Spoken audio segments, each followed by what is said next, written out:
আসসালামু আলাইকুম সুপ্রিয় শিক্ষার্থী বন্ধুগণ, আজকে অ্যাকাউন্টিং সিস্টেম অ্যান্ড স্পেশাল লেজারের চতুর্থ পর্বে হাজির হয়েছি।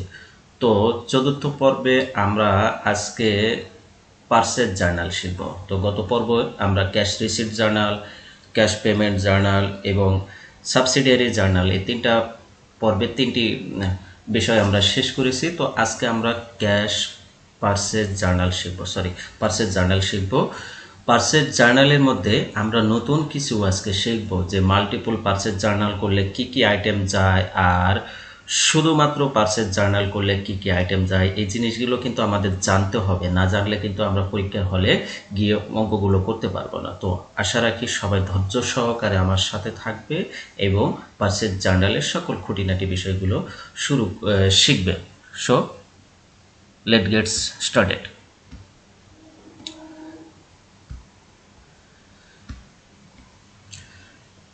দেখো, যে অঙ্কটা নিয়ে আজকে আলোচনা করব একটু জটিল টাইপের পার্সেস জার্নাল। হ্যাঁ, একটু জটিল টাইপের, মানে আহ, সচরাচর তোমরা এরকম পার্সেস জার্নাল কখনো এর আগে করো নাই, এরকম টাইপের একটা। তো এটি ফাইন্যান্স ডিপার্টমেন্টে 2019 সালে এসেছিল। তো কি বলা আছে দেখো, during the month of June, তাহলে জুন মাস ব্যাপী the following transaction took place in the books of Kaptai Traders. তাহলে কাপ্তাই ট্রেডার্সের যে ট্রানজ্যাকশনগুলো রয়েছে তার বইগুলো স্থান পেয়েছে। দেখো তো কী কী, দেখো জুনের 1 তারিখে purchase merchandise from Shihab stores, টাকা 7,000, টার্মস দেওয়া আছে 2/10, নেট 30। তাহলে শিহাব স্টোর্স থেকে মার্চেন্ডাইজ পারচেস করছে, মার্চেন্ডাইজ পারচেস মানে প্রোডাক্ট পারচেস করা, তাই না? এখানে তাইলে কত টাকা, 7,000 টাকা পারচেস করছে। টার্মস দেওয়া আছে 2/10, নেট 30, অর্থাৎ 10 দিনের মধ্যে পরিশোধ করলে 2% ডিসকাউন্ট পাবে এবং 30 দিনের মধ্যে অবশ্যই পরিশোধ করতে হবে। তো এটি হলো টার্মস দেওয়া। যখন কোনো ব্যক্তি বা প্রতিষ্ঠানের কাছে পণ্য ক্রয় বা বিক্রয় করা হয়, সেখানে যদি নগদ উল্লেখ না থাকে তাহলে এটি বাকিতে করা হয়েছে বলে ধরে নিতে হয়। তো এখানে শিহাব স্টোর্স উল্লেখ আছে, শিহাব স্টোর্সের কাছ থেকে প্রোডাক্ট মার্চেন্ডাইজ পারচেস করছো, এখানে অন ক্যাশ এই জিনিসটা লেখা নেই বা অন চেক এটা লেখা নেই, তার মানে এটি বাকিতে হয়েছে। আদারওয়াইজ আরেকটি বোঝার সক্ষমতা রয়েছে, এখানে টার্মস দেওয়া আছে। টার্মস যখন দেওয়া থাকবে তখন সেটি বাকিতে হবে, কারণ বাকিতে লেনদেনের উপরে টার্মস দেওয়া থাকে, আর নগদ লেনদেনের উপর সরাসরি ডিসকাউন্ট দিয়ে দেয় তখন, বা ক্যাশে ডিসমিস করে দেয় ইনস্ট্যান্টলি, তখন আর টার্মসের দরকার হয় না। বুঝতে পারছো? তাহলে 5 তারিখে কি বলা আছে দেখো, সাপ্লাই পারচেস ইন ক্যাশ, টাকা অন 500 অ্যান্ড অন অ্যাকাউন্ট টাকা 2,000। তাইলে পারচেস সাপ্লাই পারচেস করেছে, সাপ্লাই সাপ্লাই কি, মণিহারি যেগুলো, ঠিক আছে, সাপ্লাইজ বা মণিহারি, এগুলো পারচেস করছে 1,500 টাকা হলো ক্যাশে, আর বাকিতে অন অ্যাকাউন্ট হলো 2,000 টাকা, অর্থাৎ 2,000 টাকা বাকিতে পড়ছে। তো পার্সেস জার্নালে ক্যাশের বিষয়টা আসবে না বাকির বিষয়টা আসবে, এটা কিন্তু তোমাদেরকে বুঝতে হবে। হ্যাঁ, বা উভয়ই আসবে, এটা কিন্তু তোমাদেরকে জানতে হবে। এই জিনিসটা কিন্তু একটা প্রশ্ন, আমি একটা প্রশ্ন রেখে গেলাম।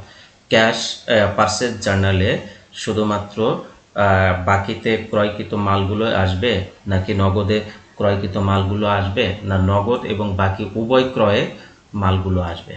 এটা প্রশ্ন তোমাদের কাছে দিয়ে দিলাম। প্রশ্ন আমি অঙ্ক করতে করতে অ্যান্সারও দিয়ে দিব, তারপরে তোমরা এই প্রশ্নটা মাথায় রাখো। এরপরে জুনের 8 তারিখে purchase goods from Rahul traders, টাকা 20,000, টার্মস দেওয়া আছে 2/10, নেট 30। তাহলে এখানেও দেখো, রাহুল ট্রেডার্সের কাছ থেকে পারচেস করছো, পারচেস গুডস মানে পণ্য, গুডস মানে পণ্য, ঠিক আছে, পণ্য পারচেস করছো রাহুল ট্রেডার্সের কাছ থেকে। কার কাছ থেকে? রাহুল ট্রেডার্সের কাছ থেকে। কত টাকা? 20,000 টাকা। তো কি এখানে টার্মস দেওয়া আছে, 10 দিনের মধ্যে অবশ্যই পরিশোধ, 10 দিনের মধ্যে পরিশোধ করলে 2% ডিসকাউন্ট পাবে এবং 30 দিনের মধ্যে অবশ্যই পরিশোধ করতে হবে। তাহলে এখানেও কোথাও কিন্তু ইন ক্যাশ লেখা নাই, আছে? নাই। তাহলে এখানে কিন্তু রাহুল ট্রেডার্স একটা প্রতিষ্ঠানের নাম দেওয়া আছে, তার মানে এটা বাকিতে রয়ে গেছে, ঠিক আছে, বা টার্মস দেওয়া আছে, বাকিতে রয়েছে। 14 তারিখে কি বলা আছে দেখো, গুডস পারচেস ইন ক্যাশ, টাকা 21,000, এখানে নগদে 21,000 টাকা পণ্য ক্রয় করা হয়েছে। তাইলে এই জার্নালটা যাবে কিনা, বা এই ট্রানজ্যাকশনটা ক্যাশ পারচেস জার্নালে যাবে কিনা, সেটা কিন্তু আমাদেরকে অবশ্যই জানতে হবে, ঠিক আছে। এরপরে 16 তারিখে কি বলা আছে, equipment purchase on account, equipment purchase on account.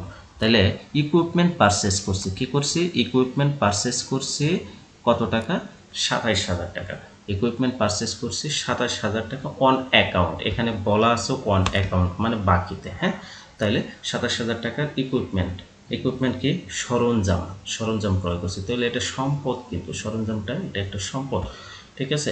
সম্পদ ক্রয় করছে, এই সম্পদ ক্রয় করলে পারচেস জার্নালে যায় কিনা সেটাও একটা বিষয়। এরপরে 21 তারিখে ফার্নিচার পারচেস অন অ্যাকাউন্ট কত দেওয়া আছে, 8,000 টাকা। তাহলে এটাও বাকিতে, ফার্নিচার, ফার্নিচার মানে কি, আসবাবপত্র, আসবাবপত্র ক্রয় করা হয়েছে 8,000 টাকা বাকিতে।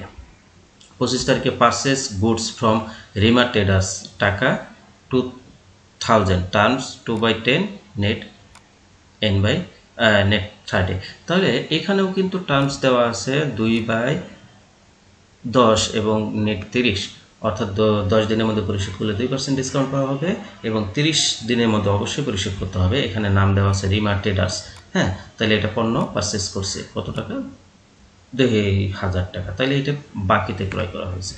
এরপরে 29 তারিখে গুডস রিটার্ন টু ওড টাকা 1,000 ফ্রম শিহাব স্টোর্স। এই যে প্রথমে শিহাব স্টোর্সের কাছ থেকে 7,000 টাকা পণ্য ক্রয় করছিলাম না, সেটা 29 তারিখে এসে 1,000 টাকা পণ্য তাকে ফেরত দিয়ে দিয়েছি, হ্যাঁ। তারপরে 30 তারিখে সাপ্লাই পারচেস অন অ্যাকাউন্ট কত, এখানে আমাদের দেওয়া আছে 5,000 টাকা। তাহলে supplies purchase on account, supply করছে, সাপ্লাই হতো মনিহারি বা সাপ্লাইজ যেটাকে বলা হয়, ঠিক আছে, এটি মনিহারি। এটা আমরা কত, 5,000 টাকা বাকিতে ক্রয় করেছি। এখন বলেছে prepare multiple column purchase journal. খেয়াল করে দেখো, multiple column, multiple column purchase journal, খুব একটা মর্মান্তিক কথা বলেছে এখানে, একটু কঠিন করে দিয়েছে তোমাদেরকে, তাছাড়া আর কিছুই না। মাল্টিপল কলাম পারচেস জার্নাল, খেয়াল করে দেখো, পারচেস জার্নালে শুধুমাত্র বাকিতে পণ্য ক্রয় আসবে, কি আসবে, পারচেস জার্নাল।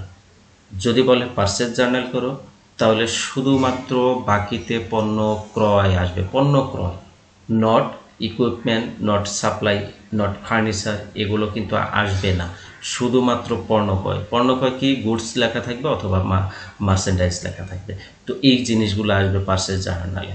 বাট যখন মাল্টিপল কলাম বলবে, মাল্টিপল কলাম যখন বলবে, মাল্টিপল কলাম যখন বলবে, তখন আমাদের কি করতে হবে, মার্চেন্ডাইজ, ইনভেন্টরি, সাপ্লাইজ আর ইকুইপমেন্ট, এই তিনটা পারচেসকে নিতে হবে, ঠিক আছে। এই তিনটা পারচেস নিতে হবে, কি কি, মার্চেন্ডাইজ ইনভেন্টরি, মার্চেন্ডাইজ ইনভেন্টরি মানে ওই যে গুডস যেটা, ঠিক আছে, মার্চেন্ডাইজ বা গুডস, তারপরে সাপ্লাইজ আর ইকুইপমেন্ট, এই তিনটা কি কি নিতে হবে আমি আবারও বলে দিই। এটা হলো গুডস থাকবে, তারপরে হলো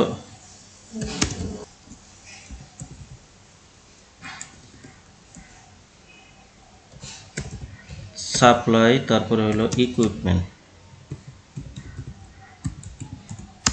এই তিনটা কি কি থাকবে, গুডস, সাপ্লাই আর ইকুইপমেন্ট। এই তিনটা পারচেস করলে সেটা কিন্তু বাকিতে পারচেস করতে হবে, হ্যাঁ, নগদে পারচেস করলে হবে না, বাকিতে পারচেস করতে হবে, সেই জিনিসগুলো এখানে আসবে। তবে হ্যাঁ, এর বাইরে যদি, যেমন এখানে দেখো, এই যে 21 তারিখে ফার্নিচার পারচেস করছে অন অ্যাকাউন্ট, মানে এটা বাকিতে করছে, এই ফার্নিচার পারচেসটা আসবে না।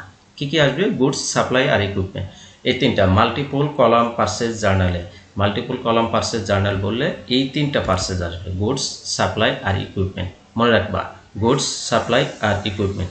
এই অঙ্কটা কিন্তু তোমাদেরকে অনেক টিচারই করায়নি বা তোমরাও করনি, হ্যাঁ, করায়নি বেদে তোমরা করনি, বা কখনো এই মাল্টিপল কলাম পারচেস জার্নাল দেখলে তোমরা এটা স্কিপ করে গেছো। এটা অবশ্যই জেনে রাখো বা শিখে রাখো, এটা জানলে তুমি শুধু পারচেস জার্নালটা তো অ্যাজ ইউজুয়াল পারো, ঠিক আছে। তাহলে গুডস, সাপ্লাই আর ইকুইপমেন্ট, এই তিনটা পারচেস করলে মাল্টিপল কলাম পারচেস জার্নালে যাবে, হ্যাঁ। কি কি, গুডস, সাপ্লাই, ইকুইপমেন্ট, অবশ্যই বাকিতে করতে হবে, নগদে করলে কিন্তু যাবে না। নগদে যদি পারচেস করা হয় তাহলে সেটা ক্যাশ পেমেন্ট জার্নালে যায়, হ্যাঁ, আর নগদে সেলস করলে সেটা ক্যাশ রিসিপ্ট জার্নালে যাবে, হ্যাঁ। তাহলে এগুলো যাচ্ছে না, মানে শুধুমাত্র বাকিতে গুডস সাপ্লাই আর ইকুইপমেন্ট পারচেস করলে সেটা মাল্টিপল কলাম পারচেস জার্নালে যাবে। আর শুধু পারচেস জার্নাল যদি বলে তাহলে শুধুমাত্র বাকিতে গুডস পারচেস করলেই যাবে। হ্যাঁ, মনে থাকবে? তাহলে এটা কলাম কাটবো কিভাবে দেখো, ডেট, অ্যাকাউন্ট ক্রেডিটেড, টার্মস থাকবে, রেফারেন্স থাকবে, ডেবিট, ক্রেডিট। ডেবিটে আবার সাব কলাম হবে কয়েকটা, কি কি? 3টা সাব কলাম হবে, মার্চেন্ডাইজ, ইনভেন্টরি, সাপ্লাইস আর ইকুইপমেন্ট। আর ক্রেডিটে হবে অ্যাকাউন্টস পেয়েবল, ক্রেডিটে হবে অ্যাকাউন্টস পেয়েবল।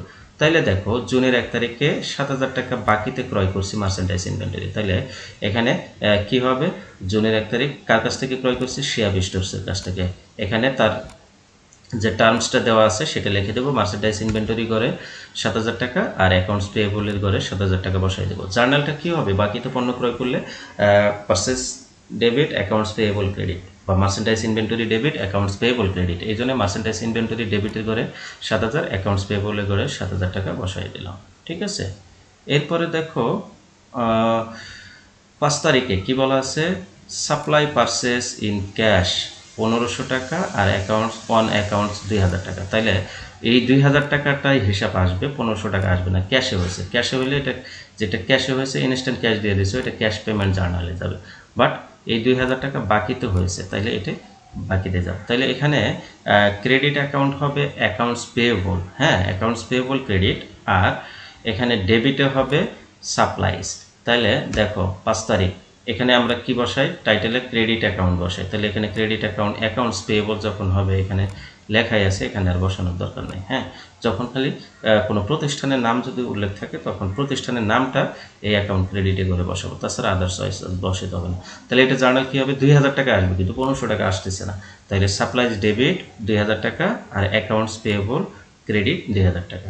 এরপরে 8 তারিখে দেখো রাহুল ট্রেডার্সের কাছ থেকে 20,000 টাকার পণ্য পারচেস করছে। তাইলে গুডস পারচেস গুডস, তাইলে কি এটা কি হবে, merchandise inventory debit, accounts payable credit. এখানে রাহুল ট্রেডার্স নাম দিয়ে দেবো, টার্মস যেটা আছে সেটা দেবো, মার্চেন্ডাইজ ইনভেন্টরি 20,000 টাকা আর অ্যাকাউন্টস পেয়েবল 20,000 টাকা বসাই দিলাম। হ্যাঁ, এরপরে আমাদের কি আছে, এরপরে সরি বেশি স্কিপ হয়ে যাচ্ছে। আচ্ছা দেখো এই যে 14 তারিখে কি বলা আছে, goods purchase in cash, in cash বললে যাবে না, নগদে করলে যাবে না, বাকিতে লেনদেনগুলো আসবে। কি কি আসবে এখানে, গুডস, সাপ্লাই আর ইকুইপমেন্ট। তাহলে 16 তারিখে ইকুইপমেন্ট পারচেস অন অ্যাকাউন্ট 27,000 টাকা। তাহলে এটা জার্নাল কি হবে, equipment debit, accounts payable credit. তাহলে 16 তারিখে ইকুইপমেন্ট ডেবিট, এই যে ইকুইপমেন্ট ডেবিট কত, 27,000 টাকা আর অ্যাকাউন্টস পেয়েবল 27,000 টাকা। ওকে, এরপরে তারপরে 16 পরে কত আছে, 21 আছে, 21 কি আছে, ফার্নিচার পারচেস করছে 8,000 টাকা, এটা যাবে না। তাহলে কি যাবে, রিমা ট্রেডার্সের কাছ থেকে।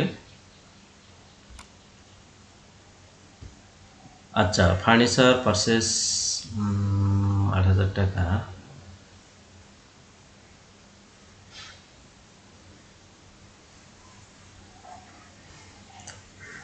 বেসিক্যালি ফার্নিচারটাকে ওরা ইকুইপমেন্ট হিসেবেই ধরে নিছে। আচ্ছা ঠিক আছে, এটা তোমরা ইকুইপমেন্টের ক্যাটাগরি ধরে ইকুইপমেন্টে বসাই দাও, ইকুইপমেন্ট ডেবিট, ক্যাশ ক্রেডিট, অর্থাৎ বাকিতে যেগুলো ক্রয় করা হচ্ছে সেগুলোই আসবে মাল্টিপল কলামে। হ্যাঁ, বাকিতে যেগুলো ক্রয় করা হয়েছে। তো ফার্নিচারটা এটা যেহেতু অল্প টাকার ফার্নিচার, বেশি টাকার ফার্নিচার কখনো বাকিতে আসে না, তাহলে অল্প টাকার ফার্নিচার এই জন্য এটা ইকুইপমেন্টের মধ্যে ধরা হয়েছে। তাহলে এইটাও equipment debit, cash credit, accounts payable credit দিয়ে বসাই দিতে হবে। এরপরে 25 তারিখে রিমা ট্রেডার্সের কাছ থেকে 2,000 টাকা প্রোডাক্ট ক্রয় করা হয়েছে। তাহলে merchandise inventory debit, accounts payable credit 2,000 টাকা বসাই দেবা 25 তারিখে। 31 তারিখে কি বলা আছে দেখো, 29 তারিখে রিটার্নের কাহিনী এখানে আর আসবে না। ঠিক আছে, ওটা পারচেস রিটার্ন জার্নালে যাবে, এখানে আসবে না। তাহলে 30 তারিখে বলা আছে সাপ্লাই পারচেস অন অ্যাকাউন্ট, তাহলে সাপ্লাই পারচেস করছে, তাহলে এটা 30 তারিখ, এখানে 31 লেখা হয়েছে, মেবি এটা 30 হবে। হ্যাঁ, 30 তারিখ কি আছে, supplies debit, accounts payable credit বসাই দেবো। এখন এগুলো সব যোগ করব 29,000, এগুলো সব যোগ করব 7,000, এগুলো সব যোগ করব 35,000, আর এগুলো সব যোগ করব 71,000। দেখো এই তিনটার যোগফল আবার 71,000 হবে। তো ডেবিট এবং ক্রেডিটের যোগফল অবশ্যই মিলে যায়, এটা তোমরা জানা কথা। এরপরে দেখো একটা আমরা পারচেজ জার্নাল, আমি বলে দিই পারচেজ জার্নালটা শুধুমাত্র গুডস পারচেজ বা মার্চেন্ডাইজ পারচেজ আসবে অন অ্যাকাউন্টসে, তাছাড়া আর কোনো আইটেমে আসবে না। তখন ইকুইপমেন্টও আসবে না, সাপ্লাইস আসবে না, ফার্নিচার আসবে না। হ্যাঁ, আর মাল্টিপল কলাম বলে যখন বাকিতে যা যা ক্রয় করা হবে সবগুলোই আসবে, বাকিতে যা যা ক্রয় করা হবে সবগুলোই আসবে। বুঝতে পারছো? তো এই ছিল আজকের ক্লাসে আলোচনার বিষয়। সবাই ভালো থাকো, সুস্থ থাকো, আল্লাহ হাফিজ। দেখা হচ্ছে পরবর্তী ক্লাসে।